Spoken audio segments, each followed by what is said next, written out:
नमस्कार दोस्तों, हमारा पड़ोसी देश म्यांमार, जहां कोई सरकार नहीं है, कोई गवर्नमेंट नहीं है। 2021 में म्यांमार में सेना ने तख्ता पलट कर दिया था। उसके बाद से वहां पर सैन्य शासन लगा हुआ है, मिलिट्री रूल लगा हुआ है। आप ये कह सकते हैं कि 2021 से लगातार म्यांमार में सेना का शासन चल रहा है। आए दिन म्यांमार के अंदर सिविल राइट्स होते रहते हैं, सिविल दंगे होते रहते हैं। वहां पर फूड क्राइसिस आया हुआ है, हेल्थ केयर क्राइसिस आया हुआ है। कुछ कुछ इलाके तो म्यांमार में आपको ऐसे मिल जाएंगे जहां पर भोजन बिल्कुल भी उपलब्ध नहीं है, और कुछ कुछ इलाके ऐसे मिल जाएंगे जहां पर स्वास्थ्य संबंधी सुविधाएं बिल्कुल भी उपलब्ध नहीं है। वो देश म्यांमार है जहां पर 30 लाख लोग अपना घर बार छोड़ के जा चुके हैं, डिस्प्लेस्ड हो चुके हैं, विस्थापित हो चुके हैं। और इसी बीच म्यांमार के अंदर अभी 4 दिन पहले एक बहुत ही पावरफुल और स्ट्रॉन्ग अर्थक्वेक देखने को मिलता है, भूकंप देखने को मिलता है। 7.7 की तीव्रता वाला भूकंप आता है। ये जो दृश्य आपको सामने दिखाई दे रहे हैं, ये म्यांमार के भूकंप के हैं। अच्छा, म्यांमार में जो सैन्य शासन है, यानी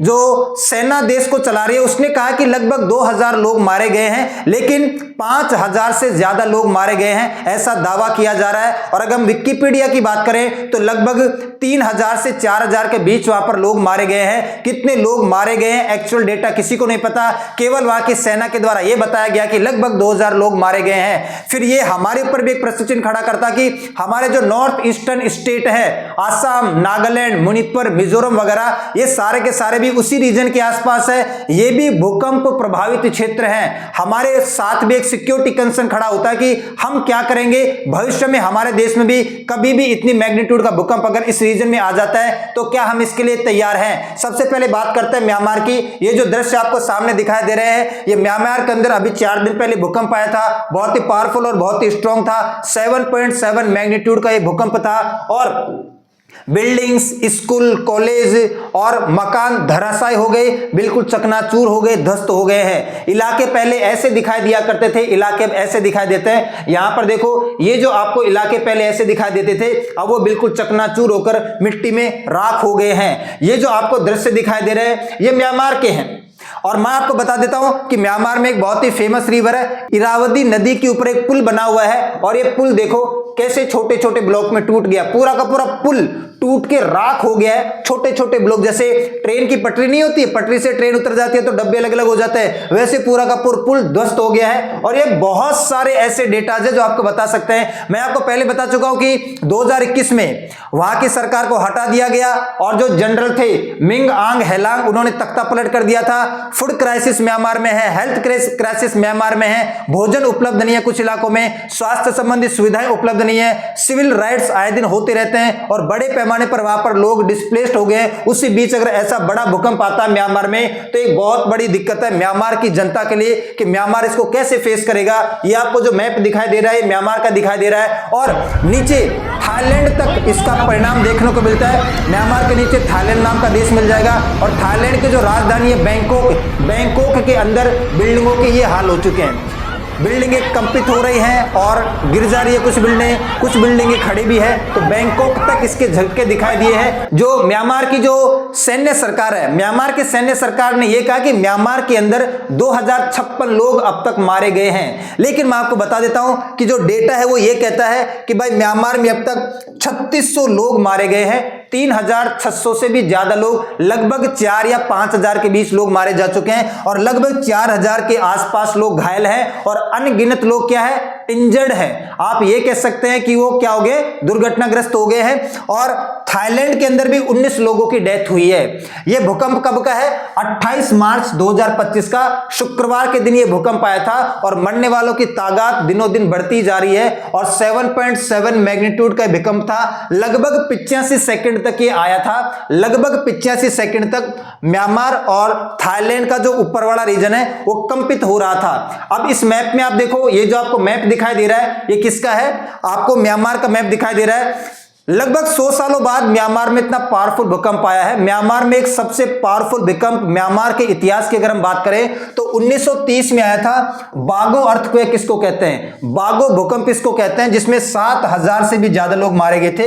ये 1930 की बात है। बागो अर्थक्वेक म्यांमार में आया था, जिसमें 7000 से भी ज्यादा लोग मारे गए थे। और लगभग 100 साल बाद एक और पावरफुल भूकंप 2025 में म्यांमार को देखने को मिलता है, जिसमें लगभग 4 से 5000 लोग मारे जाते हैं। अब आप सिचुएशन देखो, ये सैगाइंग रीजन है, ये मांडले रीजन है और ये बागो रीजन है। ये एक ही लाइन पे है। ये लाइन है, इसको कहते हैं फॉल्ट या दरार। और ये जो फॉल्ट या दरार है ये आपको इस मैप में साफ साफ दिखाई दे रही है। ये एक फॉल्ट है, ये एक दरार है जो यहां से यहां का आपका सैंग्यांग, मांडले और बागो रीजन से होता हुआ नीचे तक जाता है। इस भूकंप का जो एपिसेंटर बताया जा रहा है वो मांडले में बताया गया है। मांडले काफी फेमस जगह, मैं आपको बता देता हूं। मांडले वही जगह है जहां पर बाल गंगाधर तिलक जी को जेल में भेजा गया था अंग्रेजों के द्वारा 6 साल के लिए। मांडले जेल यहीं पर है, मैं आपको बता देता हूं। और ये जो सैगाइंग है ये रीजन काफी हेरिटेज और विरासत से भरा हुआ है, काफी कल्चरल और सांस्कृतिक विरासत से, पुराने मंदिर या पुरानी हेरिटेज आपको काफी मिल जाएगी। इस दरार में बार बार दिक्कत होने की वजह से ये वाले भूकंप इस रीजन में आते हैं। तो देखो आप, बागो रीजन भी यही है, 100 साल पहले इतना पावरफुल भूकंप आया और अभी इस रीजन में भूकंप आया मांडले के आसपास, तो बहुत ही पावरफुल भूकंप है, इसमें आया है। अब ये भारत के लिए एक लेसन है, भारत के लिए एक सबक है कि भारत भी हिमालय की तलहटी में बसा हुआ है। भारत एक ऐसा देश है जिसके ऊपर हिमालय है और हिमालय में बनने का रीजन आपको पता है, नीचे से इंडियन प्लेट और ऊपर से यूरेशियन प्लेट के टकराने से हिमालय बना है। तो हमारे लिए भी एक सिचुएशन खड़ी होती है, जो एनालिस्ट हैं, जो विशेषज्ञ हैं, वो ऐसा दावा कर रहे हैं कि आने वाले समय में हो सकता है भारत में भी एक बड़ा भूकंप देखने को मिले। ग्रेट हिमालयन अर्थक्वेक इसको बोल दिया गया है पहले। हो सकता है आने वाले समय में भारत में भी एक बहुत ही पावरफुल और बहुत ही स्ट्रॉन्ग भूकंप देखने को मिले, जिसकी तीव्रता लगभग 8 मैग्नीट्यूड का होगा।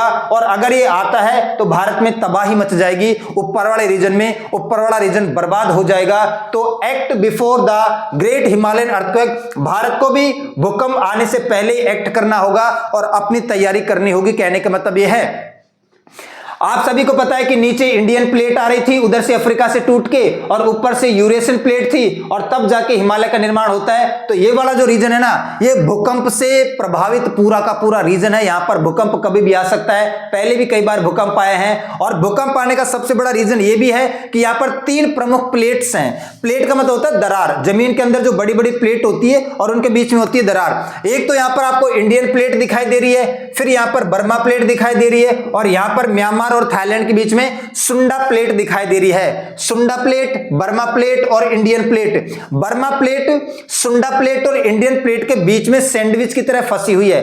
अगर ये आपकी सुंडा प्लेट है, इसके नीचे इंडियन प्लेट है, तो बीच में क्या है? Burma plate. बर्मा प्लेट को दोनों ऊपर से दबा रही है। आप इसको ऐसे समझ लो, ये इंडियन प्लेट है, ये सुंडा प्लेट है, और बीच में इन दोनों के बीच में सैंडविच की तरह बर्मा प्लेट आ रही है।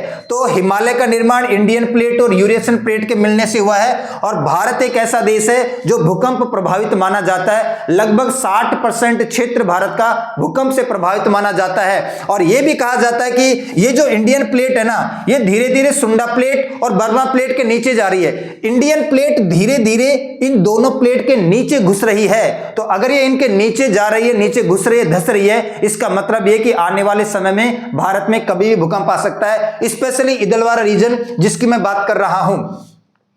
भारत इसके लिए बिल्कुल प्रिपेयर नहीं है, भारत इसके लिए बिल्कुल तैयार नहीं है। और भारतीय लोगों को, आधी से ज्यादा आबादी को, क्या 80% आबादी को ये नहीं पता कि भूकंप के टाइम पे क्या प्रिकॉशन लेने पड़ते हैं, क्या सावधानियां बरतनी पड़ती है, कैसे अपने आप को बचाया जाता है, कैसे परिवार को बचाया जाता है, कौन से स्थान पर हमें छुपना चाहिए, कौन से स्थान से दूर रहना चाहिए। तो मोस्ट ऑफ द इंडियंस इस बात से अवेयर नहीं है कि अर्थक्वेक के टाइम पे क्या करना चाहिए और क्या नहीं करना चाहिए।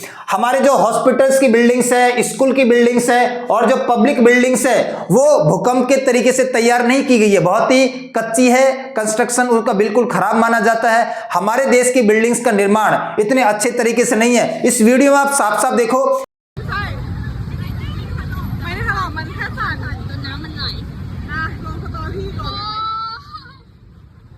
कि थाईलैंड का जो शहर है बैंकॉक, बैंकॉक के अंदर आपको बिल्डिंगें हिलती हुई दिखाई दे रही है। इनका कंस्ट्रक्शन देखो आप, इनका निर्माण देखो, इतनी बड़ी बिल्डिंग है, इतने ज्यादा इसके ऊपर फ्लोर है। यहां पर पानी हजोड़े मार रहा है, इधर उधर पानी घूम रहा है, लेकिन बिल्डिंग टच से मस नहीं हो रही है। पूरी की पूरी बिल्डिंग वहां पर आपको खड़ी दिखाई दे रही है। ऊपर जो स्विमिंग पूल बना हुआ है बिल्डिंग के ऊपर, उस स्विमिंग पूल के ऊपर से पानी नीचे धरती पर एज ए झूलते हुए आ रहा, लेकिन बिल्डिंग वहीं की वहीं खड़ी है। हमें भी ऐसी बिल्डिंगों का निर्माण करने की बहुत ज्यादा जरूरत है। तो भारत की जो बिल्डिंग्स है, भारत के जो बिल्डिंगों का कंस्ट्रक्शन है, वो भूकंप के तरीके से तैयार नहीं की गई है। अच्छा खासा यदि भूकंप आ जाता है तो सारी की सारी बिल्डिंगें धराशायी हो जाएगी। कम से कम जो नए शहरों का निर्माण होता है, उन शहरों के निर्माण में तो आपको पूरा ध्यान रखना चाहिए कि जो नई बिल्डिंग बनती है वो भूकंप को पेनिट्रेट करने के लिए अच्छी खासी बिल्डिंग होनी चाहिए। और मैं आपको यह भी बता देता हूं, जो फास्ट सिटी है उनको तरीके से तैयार करना हमें बहुत ज्यादा नीड या बहुत ज्यादा आवश्यकता है।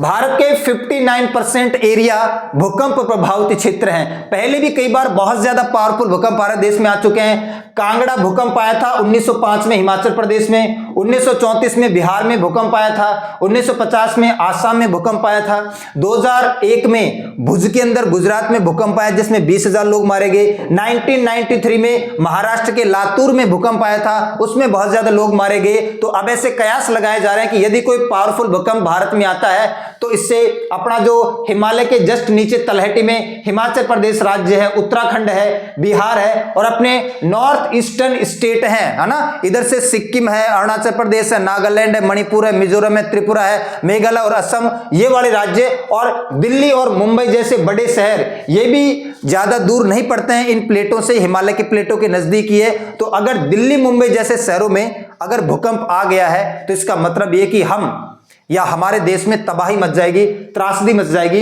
इसको फिर हम सही तरीके से रिकवर नहीं कर पाएंगे।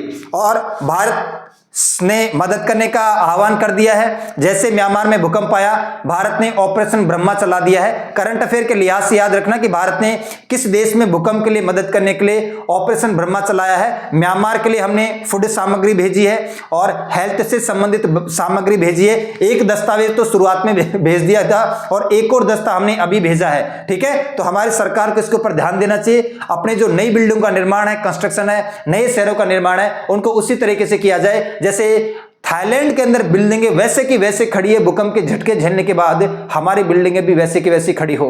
तो आज के लिए इतना ही करते हैं, मिलते हैं नेक्स्ट क्लास में। तब तक के लिए सभी को धन्यवाद।